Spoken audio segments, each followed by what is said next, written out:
अब हाम्रो विगतहरु हेर्ने हो भने राष्ट्रियताको पक्षमा विकास र समृद्धिको पक्षमा लागेका व्यक्तिहरूको मृत्यु सहज भएका छैनन्। अब भीमसेन थापाको मृत्युदेखि मदन भण्डारी वीरेन्द्रको परिवारको वंशनाश, अब स्वयं महेन्द्रको मृत्यु पनि एउटा शङ्काको घेराभित्रै व्याख्या गर्ने गरिन्छ हैन। र सुशील कोइरालाको मृत्यु पनि कतिपय मान्छेले प्रश्न उठाउने गरी यी तमाम कुराले हेर्दाखेरि राष्ट्रियता विकास र समृद्धिको जुन एउटा अभियान उहाँले चाहिँ एउटा तीव्र गतिमा अगाडि बढाउनु भएको छ। सहयोगी ढङ्गले उहाँमाथि सुरक्षा थ्रेट छ। प्रधानमन्त्री केपी शर्मा ओलीज्यूलाई सङ्कट हुन्छ भनेर अनुमान गरेको यो फैसलाले सङ्कट उहाँलाई होइन, सङ्कट चाहिँ उहाँलाई सङ्कटमा पार्न खोज्ने अथवा उहाँलाई पच्युत गर्न चाहने प्रचण्ड कमरेड र माधव कमरेडहरूको टिमलाई नै परेको जस्तो म देख्छु आजको मितिसम्म आइपुग्दा। कानुनी रूपमा र औपचारिक रूपमा भन्नुपर्दा नेपाल कम्युनिस्ट पार्टी विभाजन भएको स्थिति होइन। औपचारिक ढङ्गले कुनै अविश्वासको प्रस्ताव लगायतका कुनै पनि प्रस्तावहरू नआइरहेको सन्दर्भमा कुनै नैतिक प्रश्न प्रधानमन्त्रीमाथि उठ्ने स्थिति पनि छैन र यो सरकार चाहिँ आउँदो 23 गते सुरु हुन लागेको संसदको बैठकबाट चाहिँ यो सरकार चेन्ज हुन्छ, परिवर्तन हुन्छ भन्ने अनुमान पनि यो अनुमानमै सीमित हुने हो कि भन्ने जस्तो लक्षण देखिँदैछ। कांग्रेस चाहिँ सत्ताको खेलमा लाग्ने स्थिति म देख्दिनँ। आजको सत्ता समीकरण चाहिँ बोकाको मुखमा कुबिन्डो जस्तो भएर प्रचण्ड कमरेड र माधव कमरेडतर्फ सोचिएको छ।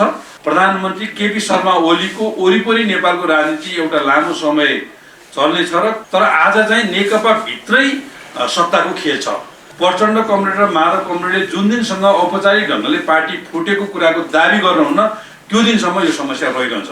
लड्डु खाएर विजय जुलुस मनाएर केपी ओलीका 22 जना सांसद हामीतिर आउँदैछन्। त्यही भएर ती सबै सांसदहरूलाई एकदम माया ममता गर्नु, मिठो मसिनो खुवाउनु भनेर भाषण गरिरहनु भएका नेताहरू अहिले के भन्न थाल्नुभयो भने सत्ता र अनेक खालका लोलुप्ताहरू अथवा पैसाको पनि जोडेर चलखेल सुरु भएर हाम्रा सांसदहरू चाहिँ चोरिने क्रम सुरु भयो भन्न थाल्नु भएको छ। उहाँहरूले औपचारिक ढङ्गले दल दर्ता नगर्नु भनेको चाहिँ उहाँहरूको सांसदहरूलाई खुल्ला छोड्नु हो अथवा हाम्रो सांसदहरू पनि खुल्ला हुनु हो। मलाई के लाग्छ भने प्रचण्ड कमरेड र माधव कमरेडका धेरै माननीय सांसदज्यूहरू प्रधानमन्त्रीको राष्ट्रियता विकास र समृद्धिको अभियानमा साथ दिन आउनुहुन्छ। उहाँहरूको बहुमत छु भन्ने कुरा चाहिँ नि एकैचोटि उहाँहरूले र मिडियाले पनि हामी भ्रममा रहेछौँ भन्ने कुरा चाहिँ थाहा पाउनुपर्ने स्थिति आउँछ। अब संसदीय दलमा त मेरो विचारमा त्यो भ्रममुक्त उहाँहरू भइसक्नु भएको जस्तो लाग्छ। प्रधानमन्त्रीको कारणले कुनै अस्वाभाविक घटना घट्ने, अस्वाभाविक गतिविधि हुने र उहाँको कारणले राजनीतिमा अस्थिरता, व्यक्तिगत विसङ्गति नफिजियोस् भन्ने कुरामा प्रधानमन्त्री निकै सचेत हुनुहुन्छ।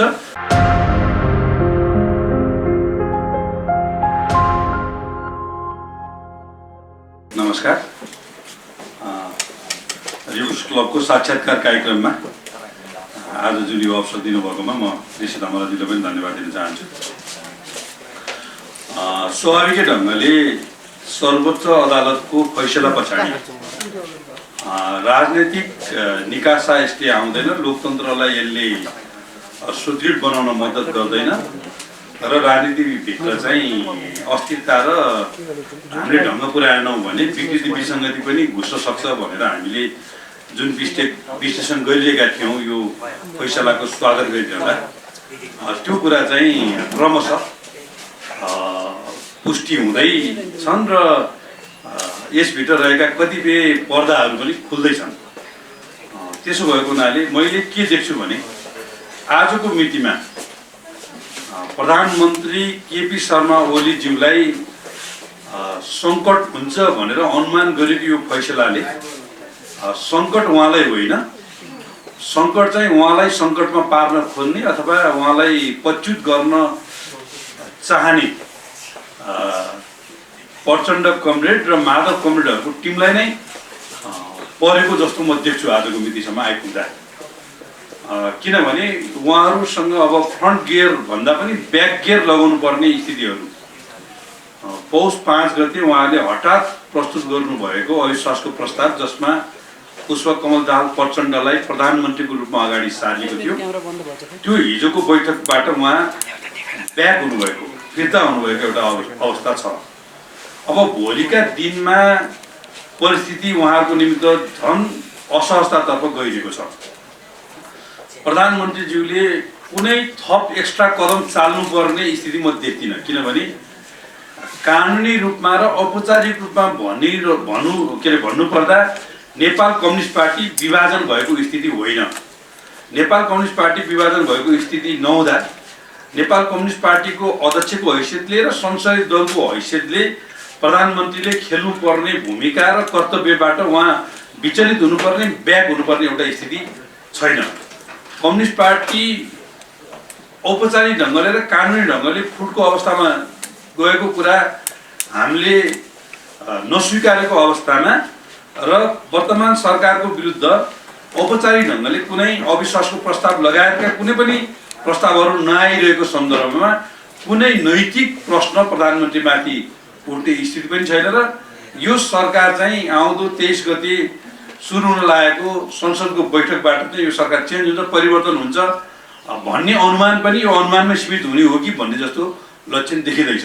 किनभने प्रचण्ड कमरेड र माधव कमरेडले यो सरकारको विरुद्ध अविश्वासको प्रस्ताव ल्याउने जुन उहाँहरूको योजना छ त्यसको लागि कङ्ग्रेससँगको सहकार्य बहुत आवश्यकता छ।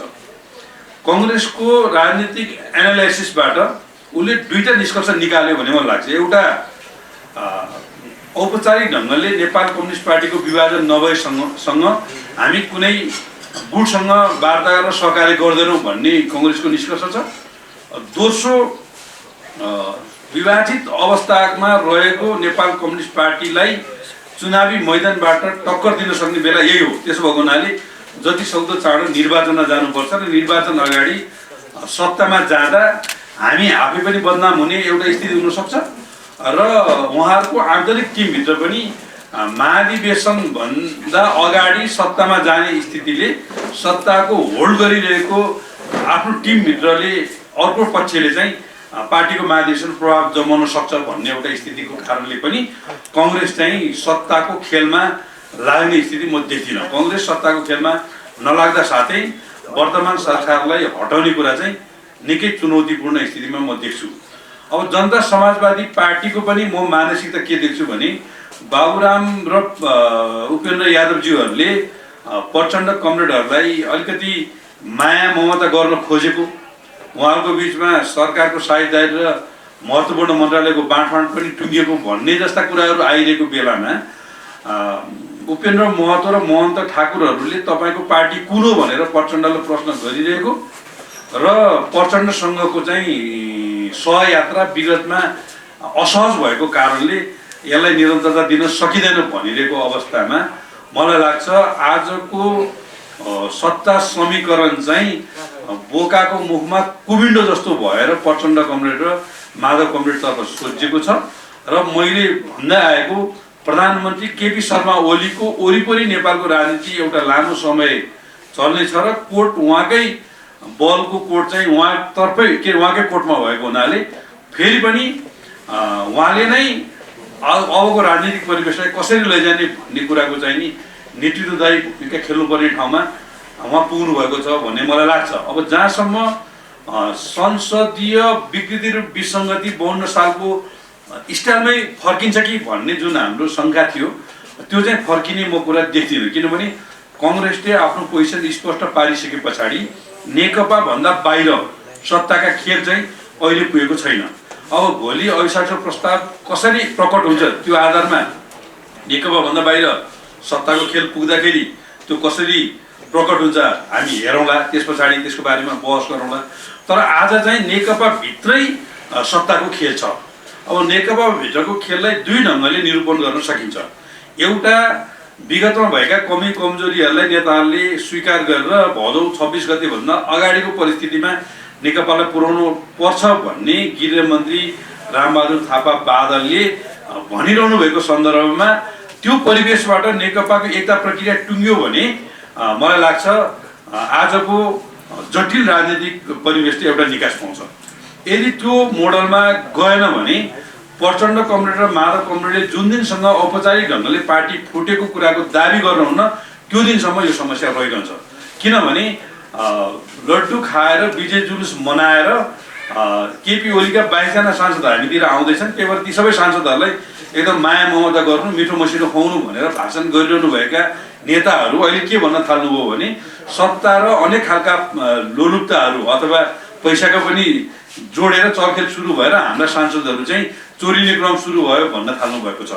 मलाई के लाग्छ भने उहाँहरूले औपचारिक ढङ्गले दल दर्ता नगर्नु भनेको चाहिँ उहाँहरूको सांसदहरूलाई खुल्ला छोड्नु हो अथवा हाम्रो सांसदहरू पनि खुल्ला हुनुभयो।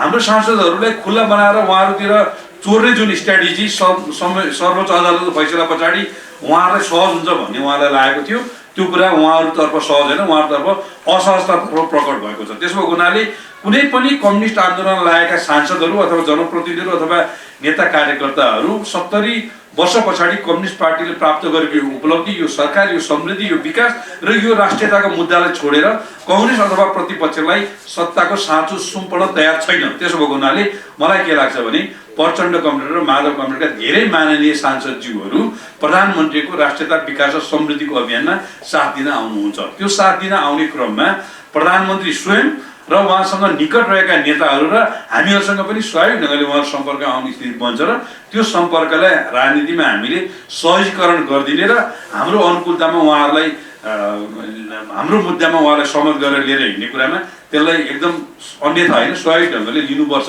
भन्ने मलाई लाग्छ। अब त्यसलाई सांसद किनबेच, मन्त्रीमण्डलको मन्त्री परिषदको के मन्त्रीको प्रलोभन भन्ने ढङ्गले कतिपय साथीहरूले एनालाइसिस गर्नुभएको छ।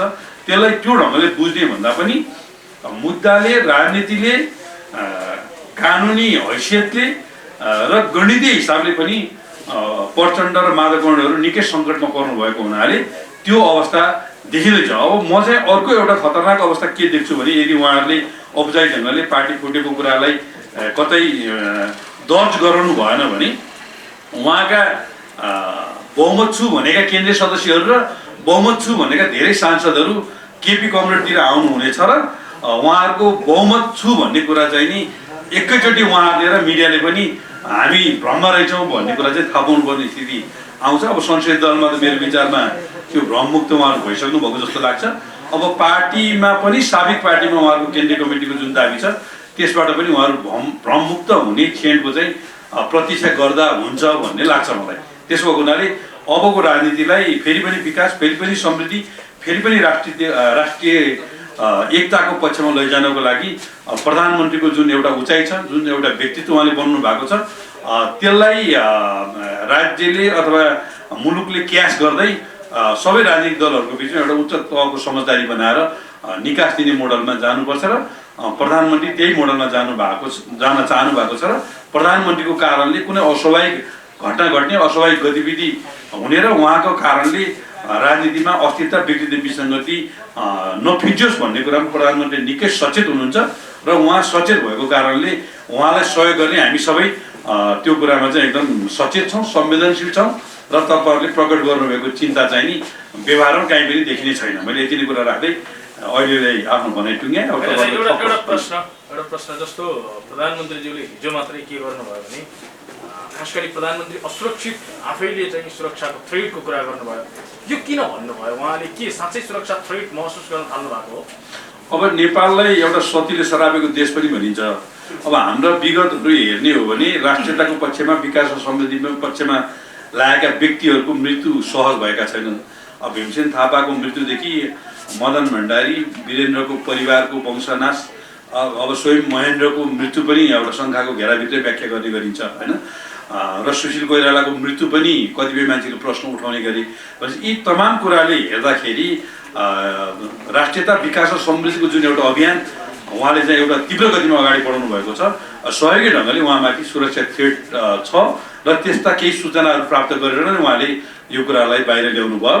यो कुरा बाहिर ल्याइरहँदा आम जनता, सर्वसाधारण र कार्यकर्ता, नेता कार्यकर्ताहरूले उहाँको सुरक्षातर्फ चाहिँ नि थप चनाखो र थप सजग हुनुहुनेछ भन्ने मलाई लाग्छ। जस्तो त्यो भनेको चाहिँ के हो? दलहरू भित्रैबाट, अन्य दलबाट कि विदेशी शक्ति भन्न खोजेको? अब त्यति धेरै सूचना त म अपडेट छैन, तर मैले चाहिँ नि मेरो बुझाइमा निकटको पात्र भएका हिसाबले हामीले चाहिँ जान्न खोजेको के भने प्रधानमन्त्रीको घेरामा 300 भन्दा धेरै सुरक्षाकर्मीहरू हुनुहुन्छ। उहाँ वरिपरि त्यत्रा 300 जना सुरक्षाकर्मी, अन्त जाँदाखेरि कार्यक्रममा पनि छतमा चाहिँ सुरक्षाकर्मी राखेर उहाँ भाषण गर्ने मान्छे, कहाँबाट त्यति ठुलो सुरक्षा थ्रेट रह्यो? अब आम रूपमा त राजकीय र शासकीय तहमा बसेका नेताहरूलाई राज्यले नै सुरक्षाको प्रबन्ध गर्छ, त्यो सबैले गरेकै छ। अब कतिपय नेताहरूलाई चाहिँ चाहिने भन्दा बढी सुरक्षा कर्मीहरू भए, बढी हाइफाई भयो भनेर त्यसलाई तपाईँहरू जस्ता धेरै साथीहरूको सुझावमा मलाई लाग्छ नियन्त्रण अथवा चाहिँ नि नियमन पनि गरिएको छ। अब कतिपय नेताहरूले फेरि आफ्नो वैयक्तिक पहुँचलाई प्रयोग गरेर सिभिलमा प्रहरीहरू राखेर आफ्नो चाहिँ पूर्व लडाकु भनेर भन्नु पनि भएको छ, त्यो पनि तपाईँ हामीले देखेकै छौँ होइन। तर मलाई जहाँसम्म लाग्छ सुरक्षा थ्रेट बढेको कुरा चाहिँ नि एक्सपोज गर्नु भनेको चाहिँ म असुरक्षित छु भनेको होइन। सुरक्षा थ्रेट बढेको छ। सुरक्षा थ्रेट बढिरहँदा चाहिँ सुरक्षाको पाटोमा हामी नेता कार्यकर्ता समर्थक शुभचिन्तकले ध्यान दिनुपर्छ भनेको हो। अब यस्ता उदाहरण दिनुपर्दा वीरेन्द्रको वंशनाथ चाहिँ ठुलो सुरक्षा घेराभित्र भएको एउटा घटना चाहिँ नेपालकै राजनीतिमा उदाहरण छन्, हामीले अन्त दिनु पर्दैन। मलाई लाग्छ राष्ट्रियताको हित नचाहने, मुलुकको अखण्डता नचाहने, विकास नचाहने, समृद्धि नचाहने र पद प्रतिष्ठा र पैसाका पछि लाग्ने शक्तिहरूले प्रधानमन्त्री लगायतका कतिपय व्यक्तिहरूलाई असुरक्षा बनाउने र सुरक्षा थ्रेट दिने एउटा स्थिति चाहिँ त्यो हुन सक्छ भन्ने मैले पनि अनुमान गरेको छु। प्रधानमन्त्री असुरक्षित भइरहँदा साइबर सेना चाहिँ कहाँ छ त, के गरिरहेको छ त? साइबर सेना चाहिँ साइबर सेना चाहिँ प्रधानमन्त्रीको अथवा नेताको सुरक्षा दिनको लागि बनाएको यो शक्ति होइन। यो चाहिँ आजको सूचनाको प्रविधिको युगमा सूचना प्रविधिसित सम्बन्धित कानुनहरू र त्योसित सम्बन्धित निकायहरूले प्रभावकारी ढङ्गले बन्न नसकेर काम गर्न नसकेको अवस्थामा प्रधानमन्त्रीमाथि, सरकारमाथि, हाम्रो पार्टीमाथि, हाम्रो पङ्क्तिमाथि र आम सर्वसाधारणहरूमाथि जुन खालको सूचना प्रविधिको चाहिँ नि एउटा क्राइम अथवा अपराध हुने जुन स्थिति बनेको छ त्यसलाई कानुनको सहारा लिएर, कानुनलाई हातमा होइन साथमा लिएर सघाउ पुर्याउने र हामीमाथि लगाएका लालचनाहरू र हामीमाथि लगाएका आरोपहरूलाई प्रतिरोध गर्ने र जनतालाई थाहा दिने, जस्तो रूपचन्द्र विष्टको एउटा थाहा अभियान छ, त्यही खालको एउटा यो अभियान हो। यो चाहिँ कुनै औपचारिक फर्मल सैन्य दस्ता होइन, यो चाहिँ नि प्राविधिक क्षेत्रमा काम गर्ने यो निकाय हो। मैले जान्न खोजेको कुरा चाहिँ के हो भने प्रधानमन्त्रीलाई यदि सुरक्षा थ्रेट छ भने गुप्तचर निकायहरू, सुरक्षा निकायहरूलाई भन्ने कि भाषण गर्दै हिँड्ने त? अब प्रधानमन्त्री भनेको जनताको नेता हो। प्रधानमन्त्री भनेको जनताले आफ्नो सार्वभौम अधिकारलाई उपयोग गरेर मतदानबाट निर्वाचित गरेको एउटा निकाय भएको हुनाले उहाँले सुरक्षा थ्रेटको मात्रा हेरेर कतिको एक्सपोज गर्ने भन्ने हुन्छ र उहाँले आफ्ना सुरक्षा निकायहरूलाई अथवा चाहिँ नि अन्य आफ्ना राज्यका मातहत निकायहरूलाई स्वाभाविक ढङ्गले जानकारी गराउनु भएकै छ। अब अलि सुरक्षा थ्रेटको मात्रा बढेको अनुभूति गरेको हुनाले यो पब्लिकले पनि जानकारी गर्नुपर्छ भन्ने उहाँको कुरा होला। कुर्सीमा बस्नुन्जेल चाहिँ जहिले पनि सुरक्षा थ्रेट हुने, जस्तो योभन्दा अगाडि प्रचण्डको पनि त्यस्तै सुरक्षा थ्रेटको कुरा गर्नुभएको थियो। अहिले केही प्रधानमन्त्री केपी शर्मा ओलीले गर्नुभएको छ। यो के एउटा फन्डाको लागि मात्रै हो, के लाग्छ? अब सुरक्षा थ्रेट त सरकारमा रहँदा र नरहँदा अब त्यसको मात्रा, त्यसको चाहिँ नि भोल्युम स्वाभाविकै सत्तामा रहँदा बढी नै हुन्छ, प्रतिपक्षमा रहँदा त्यो स्वाभाविकै कम हुन्छ र अब सत्तामा रहिरहँदाखेरि चाहिँ नि धेरै शक्तिहरूले सत्तामाथि दागा धरिरहेको बेलामा, सत्ताच्युत गराउने षड्यन्त्र गरिरहेको बेलामा र प्रधानमन्त्रीको हैसियतले उहाँले खेलेको भूमिका कारणले आफ्नो स्पेस घटेको र आफ्नो राजनीतिक भविष्य कमजोर भइरहेको ठानिरहेको बेलामा र कतिपय शक्तिहरूका स्वार्थ सिद्ध नभइरहेको ठानिरहेको बेलामा सत्तामा रहँदा स्वाभाविकै सुरक्षा थ्रेट बढी हुन्छ नि। प्रतिपक्षमा रहँदाखेरि त्यो सुरक्षा थ्रेट स्वाभाविक ढङ्गले कम हुन्छ भन्ने लाग्छ मलाई। अहिले राजनीतिक विषयवस्तु मात्र अगाडि आइराखेको बेलामा नेपाल आयल निगमले हप्तै पछि यो मूल्य बढाइराखेको छ। तपाईँहरूको ध्यान त्यसमा गएको छ? अब आयल निगमको मूल्य घटाउने अथवा बढाउने कुरा चाहिँ अन्तर्राष्ट्रिय रूप बजारमा त्यसको मूल्य घट्या बढ भएका आधारमा हाम्रो मुलुकमा मूल्य घट्ने या बढ्ने कुरालाई चाहिँ सिस्टममा लानुपर्छ भन्ने कुराको प्रबन्ध जुन दिन हामीले गऱ्यौँ, त्यसो हुँदाखेरि तेलको मूल्य बढ्ने कुरा मात्रै थियो विगतमा भने अहिले घट्ने बढ्ने क्रम निरन्तर छ। अब अन्तर्राष्ट्रिय बजारमा मूल्य बढेको कारणले यो बढेको छ। अन्तर्राष्ट्रिय बजारमा मूल्य घटेको कारणले यो घट्ने गर्छ। त्यो भएर हामीले यसलाई सिस्टममा ढालिसकेको कारणले यसलाई चाहिँ थप मुद्दा बनाउनु पर्ने स्थिति पनि होइन र यो मुद्दा बन्छ जस्तो पनि लाग्दैन। त्यति मात्रै नभएर ओली नेतृत्वको सरकारलाई अलोकप्रिय बनाउनुको लागि हप्तामा 2 पटक समेत मूल्य वृद्धि गर्ने काम भयो भनेर तपाईँकै पार्टीका नेताहरूले भन्नुभएको छ। अब यस्तो फन्डा चाहिँ चल्ला जस्तो लाग्दैन। अब राजनीति चाहिँ प्रोपोगन्डा र फन्डाबाट भन्दा माथि उठिसकेको छ होइन।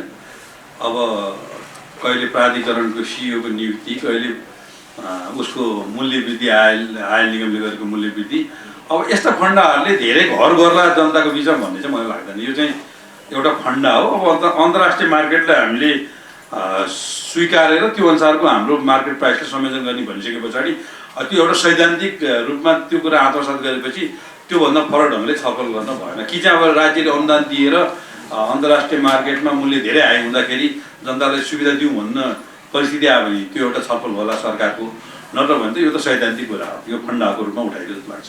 म साइबर सेनाकै विषयमा स्पष्ट हुन चाहन्छु। विशेष त साइबर सेनाको सेनापति भनेर महेश बस्नेतको प्रचार भइरहेको छ। तपाईँ सेनापति हो कि होइन र सेनापति हो भने कसरी त्यसको संरचना बनाउनु भएको छ, त्यसको फङ्सन कसरी कहाँबाट भइरहेको छ? यो साइबर सेना भन्ने शब्द कहाँबाट जन्मियो भने प्रचण्ड कमरेड निकट रहेका मिडियाहरूले र उहाँसँग निकट रहेका सोसियल मिडियामा एक्टिभ रहेका साथीहरूले प्रधानमन्त्रीको विरुद्ध, सरकारको विरुद्ध, हाम्रो पार्टी, हाम्रो विचारको विरुद्ध जुन खालको अपवाह भ्रम चाहिँ एउटा चाहिँ प्रोपोगन्डाको रूपमा लैजाने जुन एउटा परिस्थिति बन्यो, त्यसलाई सपोर्ट गर्नको निमित्त हामीले मिडियाहरूको पनि खास सहयोग पाएनौँ। नेपालका मिडियाहरू चाहिँ नि रचनात्मक हुने भन्दा पनि प्रतिपक्षकै भूमिकामा रमाइरहेको एउटा अनुभूति हामीले गरिसके पछाडि आजको आधुनिक युगको सूचना प्रविधिलाई हामीले पनि प्रयोग गर्न सक्छौँ। आज नेपालको कुनै मिडियाले राखेको भिडियो र हामीले सोसियल मिडियामा राखेको भिडियोको भ्यालु धेरै ठुलो पनि अन्तर छैन। त्यही भएर सूचना प्रविधिमा जानकार राख्ने सचेत युवाहरूलाई उपयोग गर्नुपर्छ भन्ने आधारमा साइबर सेनाको कन्सेप्ट आयो। अब यो सेना भन्ने शब्द नराखे भए हुन्थ्यो भने चाहिँ धेरै बुद्धिजीवीहरूको चाहिँ नि शब्द सुझाव पनि आयो।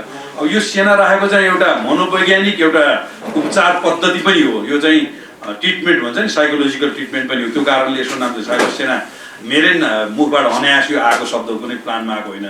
र यसको संरचना चाहिँ नि अहिलेको युवा सङ्घ नेपालले सूचना प्रविधि विभागको रूपमा यसलाई निर्माण गरेर त्यो विभाग हेर्ने प्रमुखले चाहिँ समग्र यसको नियमन र संयोजन गर्ने भन्ने हो। यो कुनै त्यस्तो धेरै फर्मल र सङ्गठित फोर्स होइन। यो चाहिँ अनौपचारिक ढङ्गले स्वस्फूर्त परिचालित फोर्स हो। अब त्यसलाई नियमन गरेर यो चाहिँ जनताको हितको विरुद्ध उपयोग नहोस् र यसले अन्य कुनै दललाई, कुनै मिडियालाई, कुनै चाहिँ नि साथीहरूको विरुद्ध पनि उपयोग नहोस् भन्ने कुरामा बडो सचेततापूर्वक यसले चाहिँ आफ्नो डिफेन्स गरेर आवाजविहीनहरूको आवाजको प्रतिनिधित्व गर्ने कुरा मैले ध्यान दिन्छ। अब यसको चाहिँ नि म सेनापति भन्दा पनि यसको चाहिँ निवारण गर्ने म चाहिँ पुरोहितको रूपमा मलाई व्याख्या गरे हुन्छ। यो चाहिँ मैले निवारण मात्रै मैले गर्दा म यसको सेनापति होइन। तपाईँ अनि प्रधानमन्त्री देशभरि नै भ्रमण गरिसक्नु भएको छ, घुम्नुभयो, विभिन्न ठाउँमा कार्यक्रम गर्नुभयो। 3 वर्षको अन्तरालपछि तपाईँहरू जनतामा जानुभयो। आजको परिस्थितिमा आइपुग्दाखेरि तपाईँले के पाउनुभयो? नेकपा अब फुटेर अगाडि बढेको देख्न चाहने पाउनुभयो या अब नेकपा छुटेरै जानुपर्छ भन्ने चाहनुभयो? के पाउनुभयो? अब आम जनताको बुझाइ चाहिँ हामीले के पायौँ भने विकास र समृद्धिमा यति धेरै काम भएको छ। यो कामलाई रोक्नको लागि प्रचण्ड र माधव कमरेडले आफ्नो पद पैसा र प्रतिष्ठालाई ध्यान दिएर असहयोग गर्नुभयो, रोक्नुभयो, काम गर्न दिनु भएन। केपी ओलीको विकल्पमा प्रचण्ड पनि हुन सक्दैनन्, माधव नेपाल पनि हुन सक्दैनन्, झलनाथ पनि हुन सक्दैनन्, शेरबहादुर देउवा पनि हुन सक्दैनन्, महेन्द्र ठाकुर, बाबुरामहरू जो अहिलेका समकालीन नेताहरू छन्, केपी ओलीको विकल्पमा उहाँहरू हुन सक्नुहुन्न। त्यसो भएको हुनाले केपी ओलीले राष्ट्रियता, समृद्धि र विकासको पक्षमा जे अभियान चलाउनु भएको छ त्यसलाई हामी साथ दिन तयार छौँ भन्ने आम युवाहरू र आम जनतामा देखिन्छ। किनभने जेठ 5 गते पछाडि केपी ओलीको कदमलाई समर्थन गर्न सक्ने अवस्थामा धेरै मान्छेहरू थिएनन्। जब पछिल्लो बेलाका काठमाडौँका आमसभाहरू, बुटोलका आमसभाहरू, विराटनगरका आमसभाहरू र हाम्रा मोटरसाइकल र्यालीहरूले युवाहरूले स्वयंसेवकका नाममा अथवा विभिन्न नाममा यहाँको उहाँहरूको बन्द हडताललाई प्रतिरोध गर्दै निस्केका जुलुसहरूबाट चाहिँ यो कुराहरू देखियो। त्यस पछाडि मलाई लाग्छ उहाँहरू धेरै अत्तालिनु भएर त्यो अनेक खालका अभिव्यक्तिहरू चाहिँ विचलनका र कुण्ठाका अभिव्यक्तिहरू चाहिँ अहिले प्रकट हुन थालेका छन्। पार्टीभित्र झगडा गरेर बसिराख्ने ती गुट र ती व्यक्तित्व, ती शीर्षस्थ नेताहरूलाई साइडमा लगाएर तपाईँहरू जस्तो युवा पुस्ताले अगाडि हाल्न सक्ने सम्भावना छ? अबको परिवेश त्यो ढङ्गले जाला। मलाई लाग्छ समकालीन राजनीतिमा केपी ओलीको पुस्ताको अन्तिम राज चाहिँ केपी ओलीको हो भन्ने लाग्छ मलाई। त्यस पछाडि स्वाभाविकै ढङ्गले नयाँ पुस्तामा राजनीति जान्छ र नेकपाको विभाजनले आफूलाई धेरै सिंह भन्ने साथीहरूलाई चाहिँ आगामी निर्वाचनमा चाहिँ स्यालमा परिणत गरिदिन्छ र मलाई लाग्छ नयाँ पुस्ता अबको राजनीतिमा चाहे कम्युनिस्ट पार्टीभित्र चाहे कङ्ग्रेस पार्टीभित्र जबरजस्त आउँछ भन्ने लाग्छ मलाई। महेश बस्नेत यो देशको प्रधानमन्त्री हुन कति वर्ष लाग्छ? अब महेश बस्नेत यो देशको प्रधानमन्त्री होला नहोला त्यो त एउटा कुरा भयो कि मलाई लाग्छ 10-15 वर्षभित्र हाम्रो पुस्ता प्रधानमन्त्री होला भन्ने लाग्छ। 10-15 वर्ष अरू पर्खिनु पर्यो। तपाईले यो देशको प्रधानमन्त्री बिचको राजनीतिक द्वन्द्वका कारणले अथवा साइज सत्ताका कारणले विविध कारणले जुन राजनीतिमा अवरोध आयो त्यसका कारणले पुरानो पुस्ता अहिले पनि राजनीतिमा हाबी छ। मलाई लाग्छ 10-15 वर्ष पछाडि हाम्रो पुस्ताले नेपालको राजनीतिको नेतृत्व गर्छ मेरो अनुमान। अबको प्राइम मिनिस्टरको आज खुलासा गर्नुहोस्, किनभने अविश्वास प्रस्ताव आएर केपी शर्माले हटाइसकेपछि प्रधानमन्त्री बन्न सक्छ। अबको प्राइम मिनिस्टर केपी ओली नै हो। केपी ओली बाहेकको अरू नयाँ प्राइम मिनिस्टर अब प्रचण्डले म होइन अविश्वास प्रस्ताव फिर्ता लिइसक्नुभयो। शेरबहादुर देउवाले म प्रधानमन्त्री होइन तपाईँहरूको पार्टीको क्वेसन क्लियर गर्नुहोस् भनिसक्नुभयो। अब राजेन्द्र महतोले केपी ओलीलाई हटाउन सक्ने तागत हामीसँग छैन, त्यो नेकपासँगै छ, नेकपाको दल कुन हो भनेर प्रचण्डले सोध्नु भएको छ। त्यसो भएको हुनाले अबको प्रधानमन्त्री केपी ओली नै हो। केपी ओलीको नेतृत्वमा फेरि चुनावमा जाने हो कि केपी ओलीको नेतृत्वमा अन्य दलहरू समेत समेटेर जाने हो भन्ने विकल्प अबको राजनीतिक विकल्प हो कि भन्ने लाग्छ। अब प्रचण्ड र माधव कमरेडका प्रधानमन्त्री हुने लड्डु चाहिँ मनको लड्डु घिउसँग खाने जस्तो मात्रै भयो कि जस्तो लाग्छ। 2 दिन अघि मात्रै भीम रावलले त्यही ठाउँमा उभिएर हामीसँग 91 मत छ संसदीय दलमा भनेर भन्नुभएको थियो। तपाईँसँग कति मत छ? अब भनेर भएन, देखाउनु पर्यो होइन। म तपाईँलाई बताउँ भोलिसम्म, आज त म भन्दिनँ, भोलिसम्म तपाईँहरूले 92 मत पाउनुहुन्छ र 92 मत भइसके पछाडि 90 कटेपछि 115 90 भन्दा पछाडि चाहिँ केपी ओली भन्दा अगाडि मेरो नाम लेख्नुहोस् भन्ने धेरै मान्यजीहरू हुनुहुन्छ। मलाई लाग्छ 115 भन्दा बढीको स्थिति हुन्छ र प्रचण्ड कमरेड र माधव कमरेडहरूको हालत चाहिँ कङ्ग्रेससँग सहकार्य गर्दा पनि बहुमत नपुग्ने हालतमा पुग्नु होला भन्ने लाग्छ। त्यही भएर मेरो उहाँलाई निःशुल्क सुझाव के छ भने जति सक्दो छिटो पार्टी फोरेर भएका सांसदलाई बचाउनुहोस्। आज भएको परिस्थिति आजको परिस्थितिमा आइपुग्दाखेरि वामदेव गौतमलाई तपाईँले कहाँ जोड्न चाहनुहुन्छ? वामदेव गौतम अहिले पनि पार्टी एकताको पक्षमा हुनुहुन्छ। उहाँले ग्राउन्डलाई एकदम बुझ्नु भएको छैन। अस्ति प्रधानमन्त्रीसँगको वार्तामा उहाँले राजीनामाको कुराबाट सुरु गर्नुभयो अरे भन्ने मैले सुने। प्रधानमन्त्रीजीले तपाईँ एकताको प्रतिनिधि हो कि प्रचण्ड गणको प्रतिनिधि हो? राजीनामाको कुरा त प्रचण्ड गणको एजेन्डा भनेपछि यो त भनेको कुरा हो। अब भदौ 26 भन्दा अगाडि अवस्थामा पार्टीले लैजाउँ, तपाईँ र प्रचण्डको बिचमा चाहिँ 1-1 वर्ष कार्यकालको चाहिँ सहमति बनाउँ भनेर भन्नुभएछ। त्यो कुराको चाहिँ नि प्रचण्डको के हो विचार लिएर आउनुहोस् भनेर प्रधानमन्त्रीले पठाउनु भयो भन्ने मैले सुनेको छु। त्यस पछाडि वामदेव कमरेडको केही नयाँ कुरा नआएको कारणले प्रचण्ड कमरेडले त्यो प्रस्ताव पनि मान्नु भयो भन्ने मलाई लाग्दैन। त्यसो हुँदाखेरि वामदेव कमरेड साबिक एमालेको ब्याकग्राउन्डभित्रको जनताको बहुदलीय जनवादले आत्मसात गरेको Nepal communist party comrade KP Sharma ओलीले नेतृत्व गर्नुभएको जुन कम्युनिस्ट पार्टी छ त्यसैको एउटा सशक्त नेताको रूपमा आफ्नो पोजिसनलाई केही दिनभित्र उहाँले क्लियर गर्नुहुन्छ भन्ने लाग्छ मलाई। उहाँले चालेको अभियानलाई तपाईँले कसरी मूल्याङ्कन गर्नुहुन्छ? तपाईँ सहमत हुनुहुन्छ या विमत? अब त्यस्ता अभियानहरू चाहिँ खास बेलामा खास नेताले चाल्नुहुन्छ। 54 सालमा पनि राजेन्द्र पाण्डे लगायतका नेताहरूको एउटा पङ्क्तिले त्यो अभियान चालेको थियो। पछि त्यो अभियान नेकपा एमालेमा आएर चाहिँ नि समाहित भयो। अब अहिले वामदेव कमरेडले चाल्नु भएको त्यो अभियान पनि एकताको पक्षमा उहाँले एउटा पवित्र उद्देश्यका साथ चाल्नु भएको थियो। तर यति ठुलो विभाजनको स्थिति बनिसकेको थियो कि त्यसले परिणाम ल्याउन सक्ने अवस्था थिएन। अन्ततोगत त्यो चाहिँ नि मूल प्रभावमा समाहित हुन्छ र टुङ्गिन्छ भन्ने लाग्छ मलाई। अहिले पनि तपाईँको पार्टीको दुईटै समूहले चाहिँ कुनै कुनै सदस्यहरू अब लचिलो भएर एकअर्काले आत्मालोचना गरेर अब मिल्नुपर्छ भन्ने कुरा गरिरहनु भएको छ। तपाईँहरूको शीर्ष नेताहरूले यति धेरै गन्जागोल फोहोर बोलिसक्नु भएको छ, फेरि पनि के लाज पचाएर मिल्ने सम्भावना छ? अब धेरै जटिल देख्छु म चाहिँ, किनभने कानुनी र प्राविधिक हिसाबले पार्टी नफुटेको राजनीतिक रूपमा पार्टी फुटेको अवस्था हो। हामीले यसलाई एकदम स्वीकार्नुपर्छ। अब फेरि मिल्ने भनेको आफूले कारबाही गरेको भनिएको प्रधानमन्त्रीलाई गएर बैठकको निमित्त प्रचण्ड कर्मले आह्वान गर्नुपर्छ। महासचिव विष्णु पौडेललाई बैठक डाक्नको निमित्त अनुरोध गर्नुपर्छ। आफूलाई घोषणा गरेको संसदीय दलको नेताबाट अब ब्याक भएर केपी ओलीकोलाई संसदीय दलको नेता मान्नुपर्छ। माधव नेपाल दोस्रो अध्यक्ष हुनुहुन्छ, उहाँ त्यहाँबाट ब्याक हुनुपर्छ। यस्ता धेरै जटिलताहरू छन्, उहाँहरू जानी नजानी धेरै जटिलतामा भइसक्नु भएको छ। त्यसो हुनाले पार्टी एकताको प्रक्रिया हामीले जतिसुकै चाहे पनि त्यो चाहिँ निकै जटिल अवस्थामा छ र अहिले तत्काल त्यो होला भन्ने चाहिँ मलाई चाहिँ लाग्दैन। हस्, धन्यवाद, नमस्ते।